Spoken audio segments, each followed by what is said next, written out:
प्रणाम दोस्तों। मैं हाजिर हूं एक नए योग सूत्र वीडियो के साथ। उम्मीद है आपको हमारा पिछला योग सूत्र वीडियो अच्छा लगा होगा। पिछले योग सूत्र वीडियो में हमने बात की थी कि शांत चित्त एवं प्रसन्न चित्त रहने के लिए क्या उपाय कर सकते हैं, अर्थात चित्त की प्रसन्नता के लिए क्या करना चाहिए। अगर आपने हमारे पिछले योग सूत्र वीडियोस मिस कर दिए हैं तो कोई दिक्कत नहीं है। आप हमारे इस चैनल को सब्सक्राइब करके सभी योग सूत्र वीडियोस को आसानी से देख सकते हैं। आज के योग सूत्र वीडियो में हम जानेंगे कि प्राणायाम क्या है और प्राणायाम से चित्त कैसे शांत होता है। आप वीडियो को लास्ट तक जरूर देखिए। चलिए प्रारंभ करते हैं।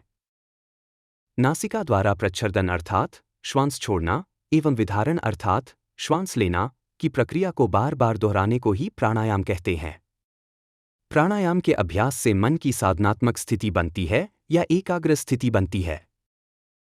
अब आप पूछोगे कि ये प्रच्छर्दन और विधारण क्या है, तो सुनिए। प्रच्छर्दन फेफड़ों में उपस्थित प्राणवायु को वेगपूर्वक बाहर फेंकने को प्रच्छर्दन कहते हैं। विधारण वेगपूर्वक बाहर की ओर फेंकी प्राणवायु को बाहर ही रोक देने की प्रक्रिया को विधारण कहते हैं।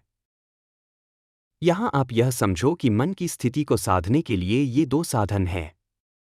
जब कभी भी मन में विक्षोभ हो, मन चंचलता से ग्रसित हो, निराशा, उदासी, किंकर्तव्य विमूढ़ता के पल हों, अकर्मण्यता मन पर छाई हो, आलस्य या प्रमाद अपना जाल फेंकता हो, तब प्रत्येक मनुष्य को प्राणायाम की इस विधि का उपयोग करके अपनी चेतना को स्थिर करना चाहिए।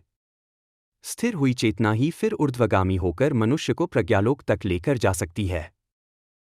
आप सोच रहे होंगे कि बहुत सारी बड़ी बड़ी बातें बोल दी, पर अब तक यह नहीं बताया कि प्राणायाम करने का सही तरीका क्या है।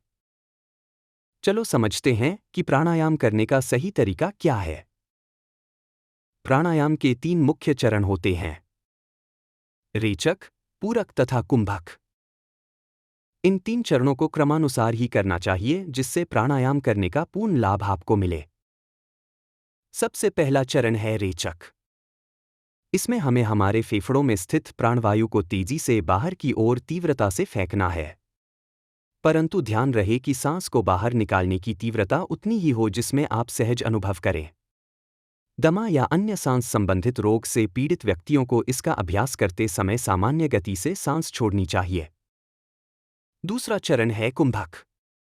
श्वास को रोक देना कुंभक कहलाता है, अर्थात फेफड़ों के अंदर से बाहर की ओर फेंकी गई वायु को बाहर की तरफ अथवा बाहर से फेफड़ों के अंदर ली गई वायु को अंदर की तरफ रोक देना ही कुंभक है। यहाँ कुंभक 2 प्रकार के होते हैं। बाह्य कुंभक बाहर फेंकी गई श्वास को बाहर ही प्रयत्नपूर्वक रोक देना बाह्य कुंभक कहलाता है। अंतः कुंभक भीतर ली गई श्वास को भीतर प्रयत्नपूर्वक रोक देना अंतः कुंभक कहलाता है। तीसरा चरण है पूरक। जब नासिका छिद्रों के माध्यम से श्वास या वायु को भीतर फेफड़ों में ले जाया जाता है तो योग की भाषा में यह प्रक्रिया पूरक कहलाती है। आइए अब इसके वैज्ञानिक पक्ष पर कुछ विचार करते हैं। मन और प्राण परस्पर एक दूसरे को प्रभावित करते हैं, अतः यह तो निश्चित ही है कि किसी एक पक्ष पर होने वाली गतिविधि अन्य पर प्रभाव अवश्य डालेगी। हमारा मन हमारे प्राणों की गति पर निर्भर करता है और हमारे प्राण हमारे मन की स्थिति पर निर्भर करते हैं। इसका अर्थ यह हुआ कि हमारा मन और प्राण संतुलन की अवस्था में होने चाहिए। अब इसके लिए कुछ ना कुछ तो करना पड़ेगा जो इनमें संतुलन स्थापित कर सके। इसके लिए सर्वोत्तम विधि है प्राणायाम। क्योंकि जब साधक प्राणों के आयामों में से प्रच्छर्दन एवं विधारण का प्रयोग करता है तो प्राणों में उनके अनुसार स्पंदन होने लगता है, जिससे मन भी उसी लय के साथ समाहित होने लगता है। अर्थात मन भी तीव्रता के साथ हिलोरे लेता है और फिर दृढ़ता के साथ स्थिर हो जाता है। इस तीव्रता में मन सोचना बंद कर देता है, जिससे मन की चंचलता, अस्थिरता, सोचना, व्यर्थ की चिंता आदि सब कुछ खत्म हो जाता है और मन अपनी स्थिर अवस्था को प्राप्त हो जाता है।